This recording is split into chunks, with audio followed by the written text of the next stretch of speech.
UK ടോക്സിന്റെ പുതിയൊരു വീഡിയോയിലേക്ക് എല്ലാവർക്കും സ്വാഗതം. ഞാൻ ഇന്ന് എത്തിയിരിക്കുന്നത് മറ്റൊരു പുസ്തകമായിട്ടാണ്. പുസ്തകം എന്ന് പറയുമ്പോൾ കേവലം കെട്ടുകഥകളുടെ ഒരു പുസ്തകമല്ല. ഇത് കേരള ചരിത്രത്തെ തന്നെ ഇളക്കി മറിച്ച ഒരു വിവാദത്തെ തുടർന്നുണ്ടായ സംഭവങ്ങളുടെ ഒരു നീണ്ട നിരയാണ് ഞാനിവിടെ നിങ്ങൾക്ക് പരിചയപ്പെടുത്താനായിട്ട് പോകുന്നത്.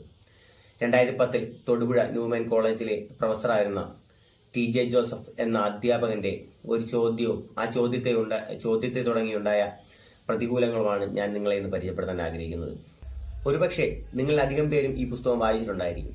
എന്നാൽ ഈ വീഡിയോ കാണുന്ന ആൾക്കാരിൽ ആരെങ്കിലും ഈ പുസ്തകം വായിക്കാതെ ഉണ്ടെങ്കിൽ തീർച്ചയായും ഈ പുസ്തകം വായിക്കുക. കാരണം നമ്മുടെ മലയാളികൾ എത്രക്കാരാണെന്നും നമ്മൾ ഒരുപാട് സാക്ഷരതയും വിദ്യാഭ്യാസവും വിവരവും എല്ലാം ഉണ്ടെന്ന് നടിക്കുന്ന നമ്മൾ എത്രത്തോളം അധംപതിച്ചവരാണെന്നും ഈ ഒരു പുസ്തകത്തിലൂടെ നമുക്ക് തിരിച്ചറിയാനായിട്ട് സാധിക്കും. പേര് പോലെ തന്നെ അറ്റുപോകാത്ത ഓർമ്മകളിലൂടെയാണ് അദ്ദേഹം നമ്മളെ ഈ ഒരു പുസ്തകത്തിലൂടെ കൊണ്ടുപോകുന്നത്. അദ്ദേഹത്തിന്റെ ജീവിതത്തിലുണ്ടായ പ്രധാനപ്പെട്ട കുറേയേറെ പൊള്ളിക്കുന്ന ഓർമ്മകളിലൂടെയാണ് ഈ പുസ്തകം പോകുന്നത്. 2010 BComകാരുടെ സെക്കൻഡ് സെമസ്റ്റർ എക്സാമായ മലയാളം വിഷയത്തിൽ ഒരു ചോദ്യം തയ്യാറാക്കാനായി TJ ജോസഫിനെ ഏർപ്പാടാക്കുകയാണ്. അങ്ങനെ അദ്ദേഹം മുൻപ് പഠിപ്പിച്ചിരുന്ന പാഠഭാഗങ്ങളിൽ തന്നെ ഒരു ചോദ്യം തയ്യാറാക്കുകയാണ്. അതിപ്രകാരമായിരുന്നു: ഒരു ഭ്രാന്തനും ദൈവവും തമ്മിലുള്ള സംവാദമായിരുന്നു. ആ സംവാദത്തിൽ ഭ്രാന്തനും ദൈവത്തിനും അദ്ദേഹം ഓരോ പേര് നൽകി. ദൈവത്തെ അദ്ദേഹം പടച്ചോനെ എന്നും ഭ്രാന്തനെ അദ്ദേഹം മുഹമ്മദ് എന്നും വിളിച്ചു.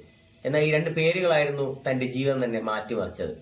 ചോദ്യപ്രകാരമായിരുന്നു: ഭ്രാന്തൻ, പടച്ചോനെ, ദൈവം, എന്താണ് നായിന്റെ മോനെ? വീണ്ടും ഭ്രാന്തൻ: ഒരു അയില അത് മുറിച്ചാൽ എത്ര കഷ്ണമാണ്? ദൈവം: 3 കഷ്ണമാണ്. നിന്നോട് എത്ര തവണ ഞാൻ പറഞ്ഞിട്ടുണ്ട് നായെ?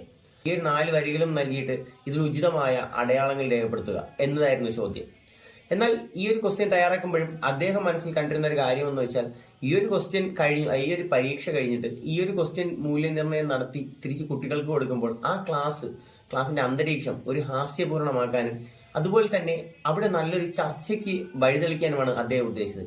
എന്നാൽ അദ്ദേഹത്തിന്റെ ഉദ്ദേശങ്ങളെല്ലാം അവതാളത്തിലായിരുന്നു.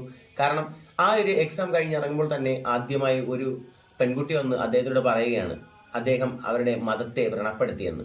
എന്നാൽ അദ്ദേഹം ആ ഒരു ചോദ്യം ഇടാനായ അല്ലെങ്കിൽ അതിന്റെ അടിസ്ഥാനമായ കാര്യങ്ങൾ ആ കുട്ടിയെ വിവരിക്കുകയും ആ കുട്ടിയെ അത് മനസ്സിലാക്കുകയും ചെയ്തു. അവരോട് പിരിയുകയാണ്. എന്നാൽ അടുത്ത ദിവസം രാവിലെ ന്യൂമാൻ കോളേജിലെ സീനിയർ അധ്യാപകരുടെ ഫോൺ കോളിന്റെ ശബ്ദത്തിലാണ് TJ ജോസഫ് ഉണരുന്നത്. ആ ഫോൺ അറ്റൻഡ് ചെയ്തപ്പോഴാണ് TJ ജോസഫ് പറയുന്നത് തന്റെ ചോദ്യം ഒരുപാട് വിവാദങ്ങൾ സൃഷ്ടിച്ചു തുടങ്ങിയെന്ന്. അങ്ങനെ അദ്ദേഹം ചെയ്യാത്ത തെറ്റിന്റെ പേരിൽ നിർബന്ധിതമായി തന്നെ ഒളിവിൽ പോവുകയാണ്. ആ ഒളിവിൽ കഴിയുന്ന സമയത്ത് തനിക്കുണ്ടായ അനുഭവങ്ങളെല്ലാം തന്നെ വളരെ മനോഹരമായ രീതിയിൽ ഈ പുസ്തകത്തിൽ TJ ജോസഫ് വിവരിക്കുന്നുണ്ട്. എന്നാൽ തന്റെ ഒളിവ് കാലം ഒരുപാട് നീട്ടാതെ തന്നെ അദ്ദേഹം പോലീസിന് മുന്നിൽ കീഴടങ്ങുകയും അവിടുന്ന് റിമാൻഡിലാകപ്പെടുകയും ചെയ്യുകയാണ്. അങ്ങനെ ജയിലിൽ കുറച്ചു ദിവസം ആ ജയിൽ ജീവിതം വളരെ മനോഹരമായിട്ട് തന്നെ അദ്ദേഹം ഈ ഒരു പുസ്തകത്തിനകത്ത് വിവരിക്കുന്നുണ്ട്. ഒരുപാട് പുതിയ ആൾക്കാരെ കണ്ടുമുട്ടുന്നു, അവരുമായിട്ട് പരിചയപ്പെടുന്നു. അങ്ങനെ കുറേയേറെ മനോഹരമായ ഓർമ്മകൾ TJ ജോസഫിന് ജയിലിൽ നിന്നും ലഭിക്കുകയാണ്.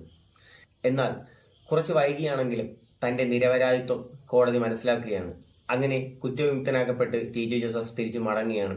എന്നാൽ അവിടെയും TJ ജോസഫിനെ വിധി പന്ത് തട്ടുന്ന പോലെ തട്ടിക്കൊണ്ടിരിക്കുകയാണ്. കാരണം അദ്ദേഹം ജയിൽ മോചിതനായി പുറത്തു വരുമ്പോൾ അദ്ദേഹത്തെ മാറോട് ചേർക്കേണ്ടിയിരുന്ന അല്ലെങ്കിൽ തനിക്ക് വേണ്ടി വാദിക്കേണ്ടിയിരുന്ന തന്റെ നിരപരാധിത്വം നന്നായിട്ട് അറിയാമായിരുന്ന തന്റെ മാതൃസ്ഥാപനമായ ന്യൂമാൻ കോളേജ് തന്നെ ജോലിയിൽ നിന്നും പുറത്താക്കിയിരുന്നു. പുറത്താക്കുക മാത്രമല്ല, താൻ ചെയ്തത് തെറ്റാണെന്നും താൻ മതവികാരത്തെ വ്രണപ്പെടുത്തിയെന്നും പറഞ്ഞുകൊണ്ട് തന്നെ അവർ പത്രങ്ങളിലും മാധ്യമങ്ങളിലും ഒരുപാട് വാർത്തകൾ നൽകിക്കൊണ്ടിരുന്നു. അതുകൊണ്ടും തീർന്നില്ല, തങ്ങളുടെ മതത്തെ വ്രണപ്പെടുത്തി എന്ന കാരണത്താൽ കുറച്ചധികം മതതീവ്രവാദികൾ അദ്ദേഹത്തെ ഭീഷണിപ്പെടുത്തിക്കൊണ്ടിരുന്നു. അങ്ങനെ അയാൾ പുറത്തിറങ്ങാൻ പോലും ഭയന്ന് വീട്ടിൽ കഴിയുകയും തന്റെ ജോലിയിലേക്ക് തിരിച്ചു കയറാനുള്ള നിയമവഴികൾ അദ്ദേഹം തേടിക്കൊണ്ടിരുന്നു. അങ്ങനെ ഒരു ദിവസം തന്റെ അമ്മയും സഹോദരിയുമായി പള്ളിയിൽ പോയി മടങ്ങി വരവെ തന്റെ കാറിന് മുന്നിൽ ഒരു 6 സംഘം നിലകൊണ്ടു. ആ 6 സംഘം വണ്ടിയിൽ നിന്ന് TJ ജോസഫിനെ വലിച്ചു പുറത്തിടുകയും തന്റെ വലത് കൈപ്പത്തി വെട്ടിമാറ്റുകയും ചെയ്തു. കൈപ്പത്തി വെട്ടിമാറ്റുക മാത്രമല്ല, തന്റെ ശരീരത്തിൽ ഒരുപാട് മുറിവുകൾ അടയാളപ്പെടുത്തുകയും അവർ ചെയ്തു. അവിടുന്ന് പിന്നെ TJ ജോസഫിന് കുറച്ചുനാൾ ആശുപത്രിവാസമായിരുന്നു. ആശുപത്രിയിലും തന്റെ വിധിയോട് മല്ലിട്ടുകൊണ്ട് തന്നെ TJ ജോസഫിന്റെ വലത് കൈപ്പത്തി വീണ്ടും തുന്നിപ്പിടിപ്പിക്കുകയുണ്ടായി. അതിന് പഴയതുപോലുള്ള സ്വാധീനമില്ലെങ്കിലും തന്റെ കൈപ്പത്തി പഴയ ഇടത്ത് തന്നെ സ്ഥാപിക്കപ്പെടുകയുണ്ടായി. എന്നാൽ അവിടെയും തീർന്നില്ല. അദ്ദേഹം ആശുപത്രി വിടുന്നു, തിരിച്ച് വീട്ടിൽ വരുന്നു. അപ്പോഴും അദ്ദേഹത്തെ തന്റെ മാതൃസ്ഥാപനമായ ന്യൂമാൻ കോളേജ് അംഗീകരിക്കാൻ തയ്യാറായിരുന്നില്ല. വീണ്ടും ഒരു നിയമപോരാട്ടം. ഈ നിയമപോരാട്ടത്തിനൊടുവിൽ ഒരുപാട് കാര്യങ്ങൾ TJ ജോസഫിന് നഷ്ടപ്പെടുകയാണ്. ഒരു മനുഷ്യൻ അനുഭവിക്കേണ്ടി വരുന്ന ഏറ്റവും വലിയ ക്രൂരതകളിൽ കൂടെ അദ്ദേഹം കടന്നുപോയിക്കൊണ്ടിരിക്കുകയാണ്. അങ്ങനെ ഒടുവിൽ തന്റെ കഷ്ടങ്ങളിലും സന്തോഷങ്ങളിലും ഒക്കെ കൂടെ ഉണ്ടായിരുന്ന തന്റെ സഹധർമ്മിണി വിഷാദരോഗത്തിന് അടിമപ്പെടുകയും ഒരു സാരിത്തുമ്പിൽ അവൾ കെട്ടിത്തൂങ്ങി മരിക്കുകയും ചെയ്യുകയാണ്. ആ മരണം ടി.ജെ. ജോസഫിനെ ഒരുപാട് മുറിപ്പെടുത്തി. കാരണം തന്നെ അത്രത്തോളം സ്നേഹിച്ചിരുന്ന, എല്ലാ സാഹചര്യങ്ങളും തന്റെ കൂടെ ഉണ്ടായിരുന്ന തന്റെ ഭാര്യ തനിക്കുണ്ടായ വിഷമങ്ങളെ ചൊല്ലി വിഷാദരോഗത്തിലാകപ്പെടുകയും അവൾ മരണം വരികയും ചെയ്യുക എന്ന് പറയുന്നത് അത്ര എളുപ്പമുള്ള കാര്യമായിരുന്നില്ല. എന്നാൽ എല്ലാവരെയും ഞെട്ടിച്ചുകൊണ്ട് അതുവരെ കണ്ണു തുറക്കാതിരുന്ന നീതിപീഠങ്ങൾ അയാൾക്ക് നേരെ കണ്ണു തുറന്നു. മാധ്യമങ്ങളുടെയും സമൂഹത്തിന്റെയും അധ്യാപകരുടെയും ഉദ്യോഗസ്ഥരുടെയും കണ്ണു തുറക്കുകയും അവരുടെ നിർബന്ധപ്രകാരം ന്യൂമാൻ കോളേജ് ടി.ജെ. ജോസഫിനെ തിരിച്ച് ജോലിക്കെടുക്കുകയും ചെയ്യുകയാണ്. അവിടെയും അദ്ദേഹത്തിന് പിഴച്ചു. കാരണം അപ്പോഴും ന്യൂമാൻ കോളേജ് സ്വന്തം നിലപാടിന് പ്രകാരമായിരുന്നില്ല ടി.ജെ. ജോസഫിനെ തിരിച്ചു വിളിച്ചത്. നാട്ടുകാരുടെയും മീഡിയാസിന്റെയും സമ്മർദ്ദത്താൽ മാത്രമായിരുന്നു. അവിടെയും അയാളെ പുറത്താക്കാനുള്ള ഒരുപാട് നടപടികൾ സ്വീകരിച്ചുകൊണ്ട് തന്നെയായിരുന്നു. അങ്ങനെ അദ്ദേഹം നിർബന്ധിതമായി തന്നെ സ്വയം പിരിഞ്ഞു പോകാൻ തീരുമാനിക്കുകയും അദ്ദേഹം പിരിഞ്ഞു പോവുകയുമാണ് ചെയ്യുന്നത്. തുടർന്ന് അദ്ദേഹത്തിന്റെ കൃഷി ജീവിതവുമായി മുന്നോട്ട് പോവുകയാണ് ചെയ്യുന്നത്. അതോടുകൂടിയാണ് ഈ ഒരു പുസ്തകം അവസാനിപ്പിക്കുന്നത്. അതായത് അദ്ദേഹത്തിന്റെ ജീവിതത്തിലെ ഏറ്റവും പ്രധാനപ്പെട്ട കുറച്ച് ദിവസങ്ങളിലൂടെയാണ് നമ്മൾ ഈ ഒരു പുസ്തകം കൊണ്ടുവന്നത്. തന്റേതല്ലാത്ത കുറ്റത്താൽ ക്രൂശിക്കപ്പെടുന്ന ഏതൊരു മനുഷ്യന്റെയും ജീവിതം നമുക്ക് അസഹനീയമാണ്, കാരണത്തോളം നമ്മളെ വിഷമിപ്പിക്കുന്നതാണ്. അത്തരമൊരു ജീവിത കഥയാണ് ടി.ജെ. ജോസഫ് എന്ന അധ്യാപകന്റെ കഥ. ഈ ഒരു പുസ്തകത്തെക്കുറിച്ച് പറയുകയാണെങ്കിൽ ഏകദേശം ഒരു 430 പേജാണ് ഈ ഒരു പുസ്തകത്തിനുണ്ടാകുന്നത്. ഇത് 2 ഭാഗമായിട്ടാണ് എഴുതപ്പെട്ടിരിക്കുന്നത്. ഒന്നാമത്തെ ഭാഗത്തിൽ തന്റെ കോളേജിലുണ്ടായ സംഭവങ്ങളും അതിനെ ചൊല്ലിയുള്ള പ്രശ്നങ്ങളും തന്റെ കൈമുറിച്ച് മാറ്റപ്പെട്ടതും അങ്ങനെയുള്ള കാര്യങ്ങൾ മാത്രമാണ്.